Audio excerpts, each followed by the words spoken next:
Hi guys, hi my people, ni Manzo Coach. Munasemanga small girl, big God. So guys, leo nilikuwa na feeding program pale Coach. Courtesy of Dishi Mtaani with Manzo Coach na pia Cleo Rhythm alikuwa ametoka Mombasa amekuja kupiga support yake huku Nairobi watu wangu. Na kwambia guys, tulikuwa tunapikia watu wetu wamefunga wako home. So leo ilikuwa ngele siku ya kukula pilao, mbuzi, watoto wajibambe. Mpaka speaker ililetwa. Like sikujua kama mimi nitawefika pale kama hapa. Huo ni God manze. God azidi kunibariki na nibariki kabisa. So guys, tulianza kupika. Wapishi pia walikuwa wamevaa nguo za upishi mtu wangu ilikuwa mbaya. Sema mbaya. Bag ni ya nini?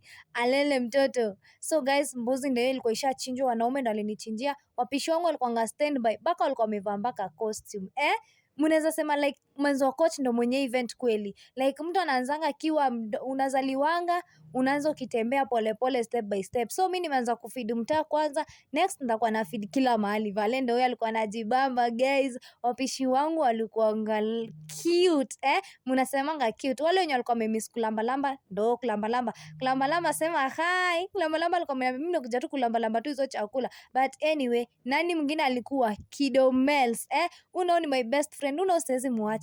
So guys, food iliiva. Watoi walikuanga wamekuja wengi.